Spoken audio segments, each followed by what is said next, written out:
नमस्कार, वंदे मातरम प्यारे विद्यार्थियों। स्वागत है आपका अपने YouTube channel online study with Vikram पर।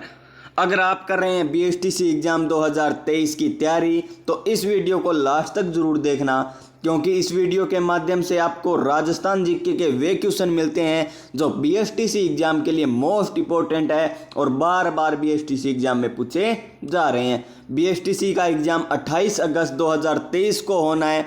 अगर आप उससे पहले हमारे चैनल पर आने वाली बीएसटीसी एग्ज़ाम की जो क्लासें हैं वो अगर आप देख लेते हैं तो आपको बीएसटीसी एग्ज़ाम में राजस्थान जीके के बहुत से क्वेश्चन देखने को मिलेंगे। इससे पहले हम 7 क्लास कर चुके हैं, आज की हमारी 8वीं क्लास है। इसी प्रकार जब तक पेपर नहीं होगा हम डेली क्लास करते रहेंगे। तो देखिए आज का हमारा पहला क्वेश्चन क्या है।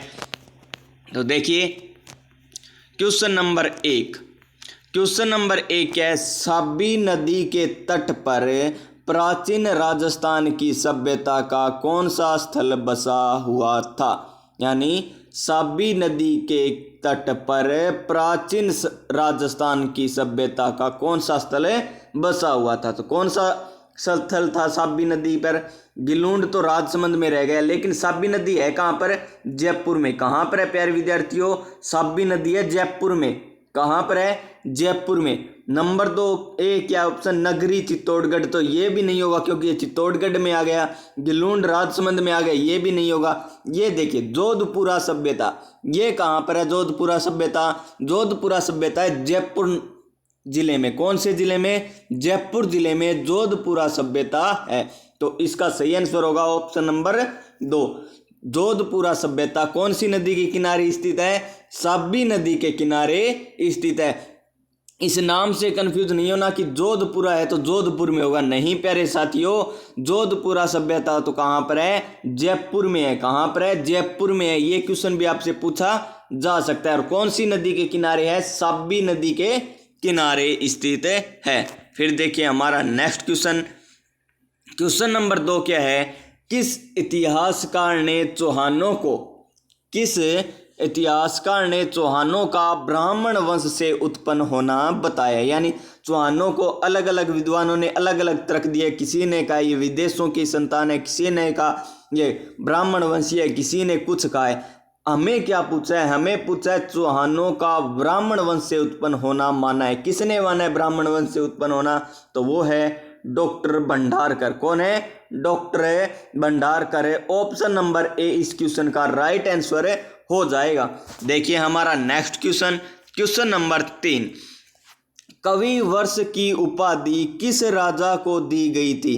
कवि वर्ष की उपाधि किस राजा को दी गई। तो ऑप्शन देखिए, ऑप्शन नंबर 1 है अभय सिंह, ये तो गलत हो जाएगा। फिर है प्रताप सिंह, ये भी गलत हो जाएगा।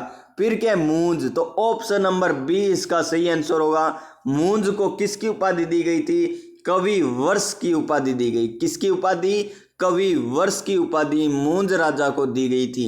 आपसे क्वेश्चन इसका विपरीत भी पूछा जा सकता है। मूंज को किस उपाधि से विभूषित किया गया था। तो किससे, कवि वर्ष की उपाधि से विभूषित किया गया था। अब हमारा क्वेश्चन नंबर 4 चित्तौड़गढ़ के शाखों से संबंधित क्वेश्चन है। चित्तौड़ का तीसरा शाखा कब हुआ। यानी चित्तौड़ का तीसरा शाखा कब हुआ था।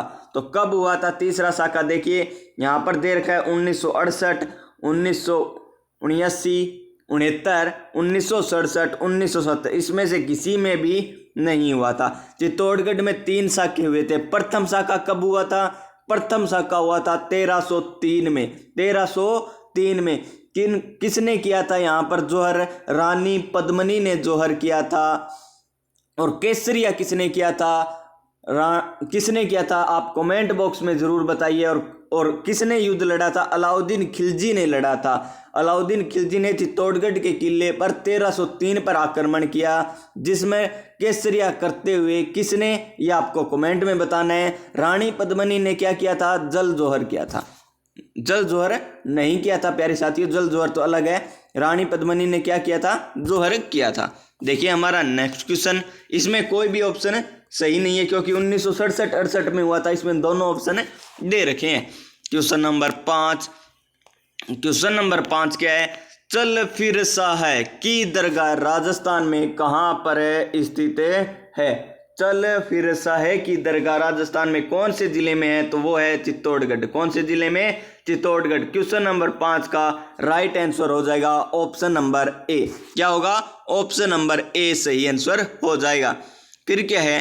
क्वेश्चन नंबर 6, घूंघट घूंगड़ी बांदरा, घूंघट घूंगड़ी बांदरा इमली क्या है? घूंघट घूंगड़ी बांदरा इमली क्या है? ये क्या है? तो ये है तारागढ़ अजमेर की प्राचीन विशाल बुर्जों के नाम। क्या है? ऑप्शन नंबर ए इसका सही आंसर होगा। तारागढ़ कहाँ पर है? अजमेर में। एक क्वेश्चन ये भी कंप्लीट हो गया आपका। तारागढ़ अजमेर की प्राचीन विशाल बुर्जों के नाम है क्या? घूंघट घूंगड़ी बांदरा इमली। नेक्स्ट क्वेश्चन देखिए, क्वेश्चन नंबर 7, चरणदास संप्रदाय की प्रधान पीठ कहाँ पर है? तो चरणदास संप्रदाय की प्रधान पीठ कहाँ पर है? दिल्ली में। कहाँ पर है? दिल्ली में। Option number A. अलवर मत करके आना, इसकी प्रधान पीठ है ना वो अलवर में नहीं है, इसकी प्रधान पीठ है दिल्ली में। कहाँ पर है? दिल्ली में। तो हमारा नेक्स्ट क्वेश्चन देखिए, और इसकी 2 शिष्या थी संत चरणदास जी की, सहजोबाई और दयाबाई। सहजोबाई और दयाबाई 2 शिष्या भी थी। ये क्वेश्चन भी आपसे पूछा जा सकता है कि सहजोबाई और दयाबाई किस संप्रदाय से संबंधित है या किसकी शिष्या थी। नेक्स्ट क्वेश्चन देखिए, नागौर का बू गांव किस लिए प्रसिद्ध हुआ करता था? कि नागौर में एक गांव है बू गांव, वो किसके लिए प्रसिद्ध है? वो है पेचवर्क के लिए नहीं, जूट पट्टी के लिए नहीं, लोहों के औजारों के लिए नहीं, मिट्टी के खिलौने बनाने के लिए नागौर का बू गांव प्रसिद्ध है। तो ऑप्शन नंबर बी इसका राइट आंसर हो जाएगा। फिर देखिए हमारा next question, question number next क्या? क्वेश्चन नंबर 9, नहीं जानते कि इतना बड़ा मुद्रित ग्रंथ भारत की क्या जगत की किसी भाषा में है या नहीं? उपयुक्त कथन के बारे में कहा गए। तो ये हमें पूछा है कि सबसे बड़ा ग्रंथ बताना है हमें कौन सा है। मेन बात यही है कि सबसे बड़ा ग्रंथ है कौन सा है? तो कौन सा? राग कुल्पद्रुम। कौन सा? राग कुल्पद्रुम सबसे बड़ा ग्रंथ माना गया है। तो इसका सही आंसर ऑप्शन नंबर बी। नहीं जानते कि इतना बड़ा मुद्रित ग्रंथ है भारत की क्या जगत की किसी भाषा में है या नहीं। फिर क्वेश्चन नंबर 10, पोत हांकर सरी आभूषण कहाँ पहना जाता है? पोत हांकर सरी आभूषण कहाँ पर पहना जाता है? तो ये नाक में तो नहीं पहना जाता, कानों में भी नहीं पहना जाता, पैरों में नहीं पहना, ये पहना जाता है गले में। तो ऑप्शन नंबर सी इसका सही आंसर हो जाएगा। गले में पोत हांकर सूरी, पोत हांकर सूरी ये आभूषण पहने जाते हैं। क्वेश्चन नंबर 11, कुचामनी ख्याल से संबंधित है कौन सा कथन सही नहीं है? कुचामनी ख्याल से संबंधित है कौन सा कथन है सही नहीं है, ये हमें बताना है। तो देखिए कुचामनी ख्याल के प्रवर्तक लच्छीराम, ये तो सही है। इसमें पुरुष पात्र ही स्त्री चरित्र का अभिनय करते हैं, ये भी सही है। इसके कलाकार चेतराम, अमीद बेग, ताराचंद, ये नहीं है ऑप्शन नंबर। इसके नर्तक गाना गाते हैं, तो ऑप्शन नंबर सी इसका सही आंसर होगा। कुचामनी ख्याल से ये संबंधित नहीं है। कौन से कलाकार? चेतराम, हमीद बेग और ताराचंद है, ये इससे संबंधित नहीं है। क्वेश्चन नंबर 12, त्रिपुरी सुंदरी माता का मंदिर राजस्थान में कहाँ स्थित है? त्रिपुरी माता का मंदिर है बांसवाड़ा में। कहाँ पर? बांसवाड़ा में। ऑप्शन नंबर ए इसका राइट आंसर हो जाएगा। त्रिपुरा सुंदरी माता का मंदिर बांसवाड़ा में स्थित है। क्वेश्चन नंबर 13, क्वेश्चन नंबर 13 के विद्यार्थी यूथ लीग की स्थापना पूछी हमें दिल्ली में किसने की थी? तो दिल्ली में किसने की थी? टिक्काराम पालीवाल ने दिल्ली में विद्यार्थी यूथ लीग की स्थापना की थी। किसकी की थी? विद्यार्थी यूथ लीग की स्थापना की थी। फिर देखिए इसकी स्थापना कब हुई थी? 1929 में। कब हुई थी? 1929 में हुई थी। विद्यार्थी यूथ लीग की स्थापना 1929 में दिल्ली में टिक्काराम पाली ने की थी। क्वेश्चन नंबर 14, डाबी और जीवनी सामतों की श्रेणी राजस्थान में कहाँ प्रचलित थी? तो कहाँ पर थी? जैसलमेर में।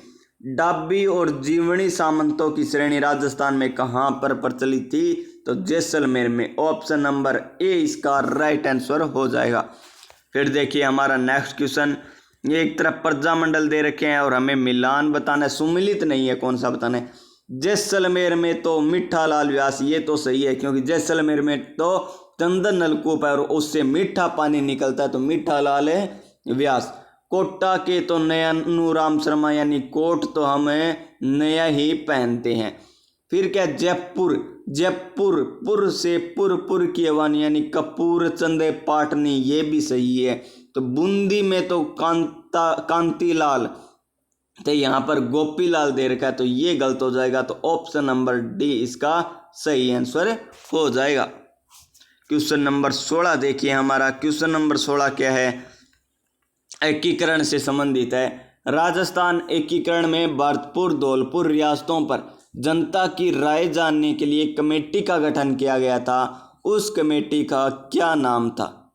उस कमेटी में कौन सम्मिलित नहीं था? तो कौन सम्मिलित नहीं था? देखिए, डॉक्टर शंकर राव देव थे, आर के सिंधावा थे, प्रभु दयाल थे, लेकिन एम एस जैन नहीं थे। तो राजस्थान की एकीकरण में भरतपुर धौलपुर रियासतों की जनता की राय जानने के लिए एक कमेटी गठित की गई थी। उसमें doctor Shankar Rao Dev, R K Sindhava और प्रभु दयाल सदस्य थे, लेकिन एस के जैन इसके सदस्य नहीं थे। फिर देखिए हमारा next question, Shardul Rajasthan research institute की स्थापना किसने की थी? तो किसने की थी? दशरथ शर्मा ने। किसने की थी? दशरथ शर्मा ने। ऑप्शन नंबर ए इसका सही आंसर हो जाएगा। शार्दुल राजस्थान रिसर्च इंस्टीट्यूट की स्थापना दशरथ शर्मा ने की थी। Question number 18। क्वेश्चन नंबर 18 देखिए, क्रांति से एक तरफ पॉलिटिकल एजेंट दे रखे, एक तरफ राज्य। तो उदयपुर से कौन थे? उदयपुर से थे सावर्स, ये तो सही है। कोटा से थे मेजर बर्टन, यानी कोट में तो हमें बटन लगाना चाहिए। जयपुर से कौन थे? ईडन थे, यहाँ पर लॉरेंस दे रखा है, तो ये गलत हो जाएगा। और भरतपुर से मेजर निक्सन, तो ऑप्शन नंबर सी इसका राइट आंसर होगा। जयपुर से मेजर लॉरेंस नहीं थे, यहाँ से थे ईडन, मेजर ईडन थे। Question number 19। क्वेश्चन नंबर 19 क्या है? भगत आंदोलन किस क्षेत्र में शुरू हुआ था?